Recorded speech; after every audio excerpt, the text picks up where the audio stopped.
Welcome to the REHolistic Physio podcast. Here, we're going to try and find out the whys in order to work on the hows. Everything that is covered on the podcast is based on current evidence and up-to-date information on each topic. Please seek advice from your GP or a healthcare professional before carrying out any of the advice that you hear on the podcast. Today, welcome Amanda Hall. Lovely to have you. Hello, thank you for having me. Oh, you're welcome. It's so lovely to have you after all this time, after I asked you about 3 months ago. I know. It's always the way, isn't it? Us ladies, we're busy, but Busy. so lucky to be here and chat about all things women's health. Oh yes, can't wait to pick your brains. So Amanda, you're a consultant physio originally from New Zealand, and you're a highly qualified physiotherapist with extensive training and experience in the field. Completed your physiotherapy degree in 2006 and went on to earn your postgraduate certificate in acupuncture, as well as a master's in health practice in musculoskeletal physio. In 2022, you decided to get a teaching certificate. Yeah, why not? Well done you. And commenced your journey as an instructor in acupuncture. Yeah. And that's actually how we met. I'm just going to clarify there. What a lovely time we had on that call. Lovely. I loved it, honestly. Hardest thing I've ever done post-grad, but Oh, you all my mind was wonderfully. Oh, thanks. Stop it. You combine your extensive knowledge of the nervous system and effective communication skills and acupuncture expertise to ensure each patient experiences a holistic approach to their care, which I actually think is just exactly what's needed in this world right now. A real good holistic approach to a patient's care. You practice in the field of pelvic health, Western acupuncture, and you're also trained in craniosacral and visceral techniques, along with rehab Pilates and lots of other things. Yeah, I mean, I'm showing my age now. No. Spring chicken. Age is just a number, Amanda. Age is thank just you a for number. that introduction. I mean, gosh, where did I put all that in? I know. You're looking back over the years thinking, oh my goodness, really? Have I done all that? It just takes someone else to tell you, doesn't it? Yeah. Read it out and for you to go, hey. I think that just shows like how much we need to really sort of know about the human body.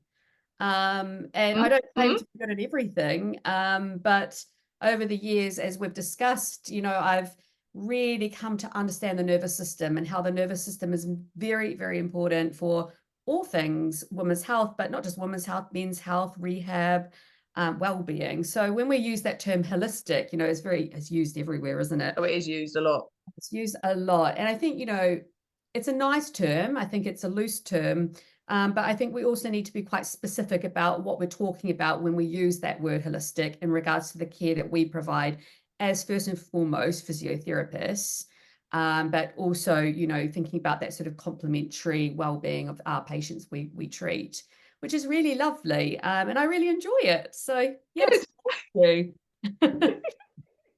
I know, I love it. And I think it's really important just to say that we kind of use a really integrated systems approach really as physios, or hopefully most physios do. I'm going to put it out there. And I guess it's going to be really important in the field of sort of women and men's health, isn't it? When it comes to sort of talking about pelvic health as well, and things like our pelvic floor, which a lot of people will know the words pelvic floor, but we're going to sort of talk a little bit more about this. It's really important that we don't just focus, as you told me, and actually I learned a lot from talking to you a few times about this. I mean, there's so much more to learn, but it's not just a couple of muscles and ligaments that we're looking at.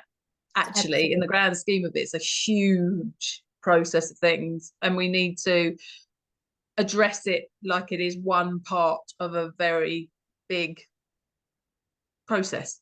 Yeah, and I think most patients come in with some sort of understanding that, the pelvic floor weakness or their pelvic floor pain or issue hasn't just come on out of nowhere. Yes. There's been some sort of build up to it, or some sort of surgery or postnatal. So there's been a reason that this has sort of come about. And it's like most things in physio, as you say, I think most of us are quite global in our approach, really, that we do need to be looking a bit what I call north and south of the problem, and not just focusing just on that pelvic floor or just on that pelvic pain area, and looking a little bit more about sort of all the systems of the body that can really affect your pelvic floor well-being, or your sort of general women's health well-being, which I know you've spoken to many amazing other podcast clinicians about menopause and hormones and So many things. nutrition. I mean, we're not even going to go there. We'll be here all day. Oh Too many, too many.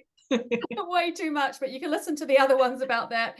And I always sit there with my patient and I always say to them, look, I have an understanding of these other systems, how we're feeling, our nutrition, our well-being, maybe how we are spiritually in regards to how we're feeling about our family, our sports, our well-being, and I always say to people, we can have a conversation around those things. But my area as a physiotherapist, first and foremost, is looking after your physical well-being. But I think just having an appreciation for the other professions and the other systems has been a real help with me making sure that my patient gets the right care at the right time. Absolutely. And I'm sure, we've had lots of conversations around that, and you're very similar in your thinking. And I'm not saying I can do and sort all those issues, but we can at least signpost, right? Yes, absolutely. Go. Absolutely. And I think that's really important too. And so going back to a little bit about the pelvic floor. So obviously the pelvis is just loaded with so many important structures in there. And we're not going to cover them in specific on this podcast. But with so many sort of muscles and ligaments and things in that area, and there's so many reasons why someone can get that weakness, like you said, men and women. And I know a few of them are things like, and people may know that increased weight. So if you're carrying a little bit of extra weight, childbirth, impacts of childbirth and stresses on the area. If anyone's had a cancer potentially in that area or had treatment, that's also another one, isn't it? The sort of thing as well. Yeah. And then the chronic constipation was another one. It's a really good point. I actually see a lot of people that have had abdominal surgery for many different things. It could be hernias, it could be hernias, like a pressure issue in the tummy, or as you say, like gastrointestinal issues, or even just for things like fibroids and endometriosis. So any incision through the abdominal wall really can impact your pelvic floor because of that correlation between the two areas. And I know we talked a little bit about earlier about sort of how we're feeling and how we're breathing, because it's like a big pressure system.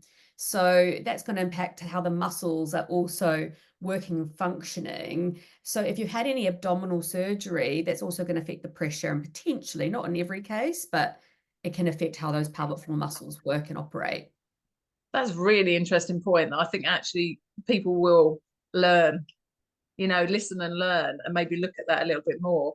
Because as I found going through the podcast, actually breathing and breath work has such a huge role in so many different systems. Oh my God, that could be a whole other podcast. Releasing endorphins and things. I might go into a bit more detail actually, so watch this space with breath work. Absolutely. It's an incredible sort of way of accessing in quite an easy way. I'm going to say easy, but not easy for everyone, I understand that, but sort of accessible way that we can do regularly and daily and help ourselves to do and almost learn how to use that. Yeah, and I think that sort of falls into our next little piece, which is on neuroregulation, because we're rushing around, aren't we? I mean, we are. What have we done this morning already? And it's 12 o'clock, I mean, we've done more than people do in a week. Oh my gosh, I'm telling you. I know we like to be busy. Most of us like to be busy, but I think, being able to actually bring ourselves back to some sort of regulation, and breath work is a way into that. It is just so important, because when I assess internally, I do internal exams, and one of the key things I'm watching when people are showing me how they activate their pelvic floor muscles is, how is their posture? How are they breathing? Can they relax into it? And I know you probably think, oh my gosh, internal exam, but it's not painful. It should be comfortable, and we can always do an external exam, meaning going over the pelvic floor and not going internal, if people prefer. But either way, the breathing is so important. So I often find people holding their breath, and it's usually because we've rushed in from dropping the kids off, or a busy work meeting, whatever, and we're sort of onto the next thing. And this is just modern life. And I think most of us are now aware of it because of all the mindful things that are out there now. But when we're exercising, we want to bring that breath and that consciousness of our body to what we're actually doing. And Yeah. we spend a lot of time, I have to say, going through that with people, and because I just think it's so important. Yeah. Yeah, Something we all absolutely. learn, and it's, you know, once we know, it's actually quite easy. Yeah. And I think it is that self-awareness. We don't have that time to sit and reflect, like you say, and then, you Oh, know, have that self-awareness and that time just to think, what's my body actually doing and how am I feeling? exactly, And, you exactly. know, is my heart rate through the roof? You know, I've just sat down, I've just got my coffee, I'm fine because I'm just sat down. But no, you know, everything's still pumping, everything's still, you're breathing, you know, your heart rate's up. Yeah. It's and then you don't until, like we say, you're in you know, maybe a room somewhere where you've got 5 minutes where there's no sound, and then you realize what's actually going Many on people jump within. up on our beds and go, oh. And I always use that as a good sign that someone's having some chill time, you know, because we're just so busy, you know. And I know. I'm like you, Heather, you know, I'm quite an open book, and I'll have that conversation with people. I say, "Well, look, you've been busy, you run around, grab a cup of water, just sit down, 2 seconds to catch your breath, you know, because Yeah. we're all living a busy, busy life these days, and Yeah. there's so much going on in different ways for different people. And I think just Yeah. being acknowledging that sometimes and just going, actually, yeah, you're right. And I just need to just slow down. I'm not talking snail pace, but just occasionally check in, right? Because Check we're in. all gonna get things done. And, you know, I'm a realist in that way. Yeah. And so, in terms of sort of, so if someone comes into you Yeah. and says, I'm having trouble, I had to maybe do a short run to get the bus, and then I found I was leaking, or suddenly something was happening, and Yeah. I don't know if they'd exactly wet themselves exactly fully, but you know, they were leaking Bit or of a something. What leakage. would you, yeah, a bit of a leakage or something, Yeah. or I sneezed and something happened. Got you. What would you be saying to Yeah. keep So them in your... first and foremost, I'd be saying, oh, thank you for sharing. Yeah, Because, you know, I think a absolutely. lot of us do get a little bit shy about talking about Yeah. bowel bladders. I No, I always think you're talk right. about it all day long, but Yeah. But it's so hard, isn't it? Because you find yeah, that in clinic that sometimes I'll have people coming in and maybe talking about different things like the spine, for example, which we'll go on to another day. But I have to ask very specific questions like you do about bladder, bowel, and sexual dysfunction. yeah, yeah, And yeah. and people don't feel like at that first appointment when I first meet them, they've just met me, I've just met them, Absolutely. and Yeah. I'm asking them these questions which Quite they feel personal are very questions. personal. And I think it's really important to just say to people, this happens a lot. Lots of people have these problems. We must share because it's really important, because then you can get work on the right ways of improving Absolutely. yourself, you know?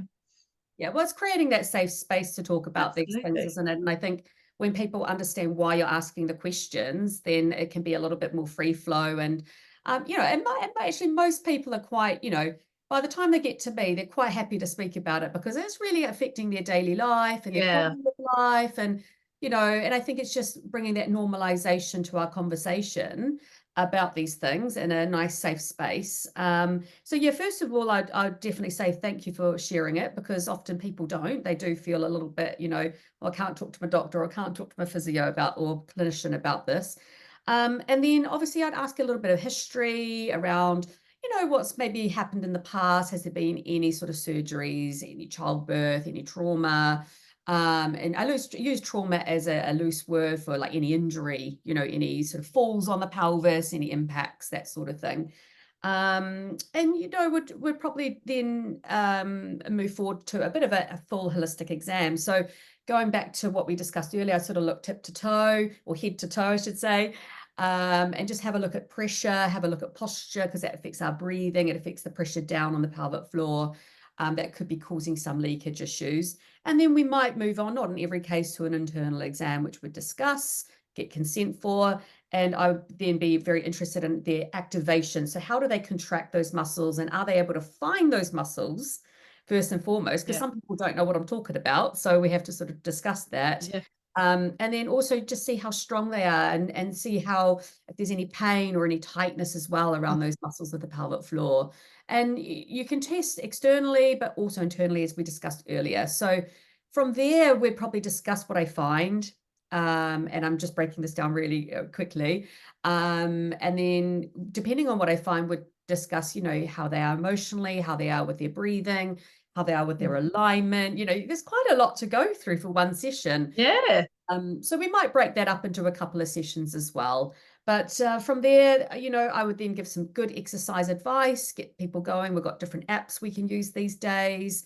We can signpost to different classes and different exercise things as well around locally, work with my local community, and just make sure that people are in full understanding of that. And then we'd always follow up and make sure that leakage or incontinence issue does go away. And if it didn't go away, I'd be using one of my colleagues, like what we call a urogynecologist, to have a bit more of an explore and a look, or refer to their doctor as well, because the doctors are often very well trained in looking for other things that could be causing leakage. There is also some other things that we would look at getting assessed, just to make sure, there's no other reason for that leakage, such as an infection or anything else that, might be concerning. But we've discussed all that in the consultation, so people are clear.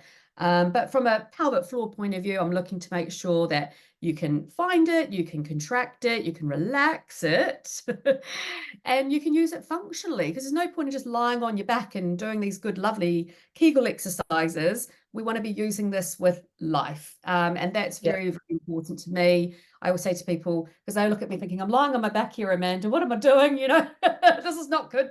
I'm too busy for this. But it's actually, I would say to people, once great, put it into life, because that is what physical therapy is all about, is getting going, getting moving, and making sure that your quality of life improves. So absolutely, it gives you a bit of a breakdown. I mean, there's obviously different things that I might also look for, but in general. Such a big area, isn't it? Actually, it really when you break it down, really, isn't it? We could probably, I reckon we could do a whole day's worth of podcasting. Probably do a whole day's talk on it. But it's really, really important that you do go get that checked if you're concerned. There is great pelvic floor health physios in the NHS. There's also a lot around privately, and if you go to the pelvic obstetrics gynecological physio, they are usually you'll be able to type in your area and find out who is around to help you. So don't be shy and get in touch. Get in touch, definitely. I think if you do feel, and you're sitting at home worrying about something, or you think, is that okay? Do people experience this normally? Then it's probably best to go and actually get it checked. Yeah, if you're and questioning you can talk to your doctor. Your doctor can be the first port of call to have that conversation with. Absolutely, yeah. And in terms of, so if someone was at home and they were thinking, okay, I really want to start looking at it now, maybe they've got to wait a little bit to get in somewhere. Is there any way you'd guide them to get the sort of basic advice to start looking at it and trying some of the bits themselves? There's some really good resources out there. A lot is provided by NHS. But the one I mentioned earlier, which is the pelvic obstetrics gynecological physio, or if you just put in POGP physio, might be easier. Such a mouthful. Tongue-tied thing. There's a lot of free information, free handbooks, all validated, research-based, obviously good, good quality information. And you can just download a lot of the handbooks from there, just to give you a guide and a little bit of information about things that you might be concerned about. And this is not just for women's health, this is for men's health. This is for all sorts of different conditions that, to do with the pelvis and the pelvic area, exercise, pre-postnatal care, this sort of thing. So you can go there and there's a lot of free information that's valid and good to sort of explore. And again, you might be able to then link up with someone in your local area that can help you as well. That's brilliant. I'll try and put a link on my Instagram when I promote the this podcast, and watch my Instagram for any more resources or information. I'll try and guide you in the right direction. And in terms of, so you spoke about people going to classes and things. Do you recommend, a lot of people will ask me about Pilates anyway when they come to clinic. Is it something you would recommend as a starting point? Definitely. I mean, anything is going to be better than nothing. Yeah, absolutely. I would say to everyone, no one's perfect. We'd all love to be have sort of 18 to 20 years knowledge of physiotherapy. but we don't. So, let's just do what we can. Yeah. And then we can always go and see a clinician or someone specialized to get a little bit more advice, Yeah. if it's needed. But a lot of the time, you don't need to just go see a pelvic floor physio, or, sometimes if, obviously we'd want to encourage that if you had concerns. Yeah. But as a preventative type of measure, things like Pilates and yoga and sort of movement therapies and the breathing breathwork workshops and all these types of treatments are, I guess, not treatments, they're sort of, Yeah. exercise treatments, Yes. are really, really good for you, because you can actually start to learn how the body connects and how the breath connects to the Yeah. core. And a lot of the time they'll say, think about just, holding mid-flow, or just feeling like that hammock is lifting up, or holding wind, they'll use those cues in your class to try and get you to think about those muscles and how they work. Yeah. And if you're still thinking, what do they mean by that? You might need a different cue. So that's when I'd say Yeah. you need a couple of good sessions with, the Pilates coach, or, one-to-one, or your physio Pilates expert, because, or just your physio that knows what they're Yeah. doing about that sort of, side of things. Because then once you know what works for you, then you can take that into your class and you can make it just a little bit more effective. Yeah. Yeah, I think it's really important, and I think that's a good point, because what works for one person does not always work for another. And like with the queuing, Fortunately you not. may hear the same. Unfortunately, make our job so much easier, wouldn't it, if it was? But Oh, make it so let's much face it. easier. Let's all just work our core. There we go. Yeah, It's done. done. Easy like that. Yeah, that's not the human body, I'm afraid. That's not it at all. And also, just quickly, can I ask you one other thing? Because I know we're going to have to wrap it up in a moment, unfortunately. No. Um, in terms of stress for Yes. people, so there's a lot of stress daily life. Lots of people busy running around. Doing lots of things these days. It seems life is stressful. Let's face it. And is sort of that area of our bodies, is it quite susceptible to, when we feel stressed, to becoming tense and tight and being affected? Absolutely. So when we talked about that neural regulation, when I talk about it with my patients, I always say, it's a little bit like the yin and the yang in the acupuncture world. Yeah. We want everything in a bit of a balance, and what we call homeostasis in the medical Yeah. world. So you want to be sort of being able to drift between our nervous system points, which we've got, I think you've talked about on previous podcasts, which is the sympathetic nervous system. That's your fight flight, and your parasympathetic, which is your rest and digest. And we can do a whole nother chat about this if people are interested.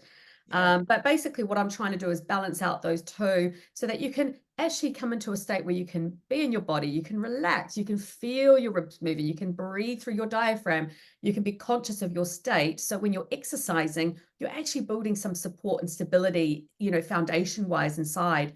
And if you're sort of rushing around and you're tight, you're not breathing, your shoulders are up like this, then it's very difficult to start to access some of these deeper muscles that we need for stability. So, you can do lots of things to regulate. Breath work, again, is another one. Mindful work, which I'm sure you can cover on another podcast. And just being, again, taking 2 seconds to be mindful of how you are, and correcting your posture can be really useful as well. Things like acupuncture can be really helpful to facilitate and help relax people. It works on your nervous system, and we can do a whole nother talk on acupuncture another time. Definitely. It's a passion subject of mine. But also, and it's just being mindful of what makes you feel good, what makes you feel more relaxed, Absolutely. giving yourself that opportunity to take 2 to 5 minutes Yeah. just to be and breathe, or relax, or go for a little bit of a walk around the block. So those would be my sort of tips about how you could sort of help with your regulation, really. Amazing. Thank you, Amanda. 3 key points then for people listening to take away. So the 3 main key points you'd like to take away. So I'd say the main thing would be around the pelvic floor, women's health, or pelvic pain, is don't delay. Go and see someone about it. We're all here to help. You can go to your doctor, you can go to your physio, and discuss these key issues, because obviously if you leave it, what tends to happen is it can get worse. Okay. So as we get older, things tend to build. So go and get checked out if you're concerned.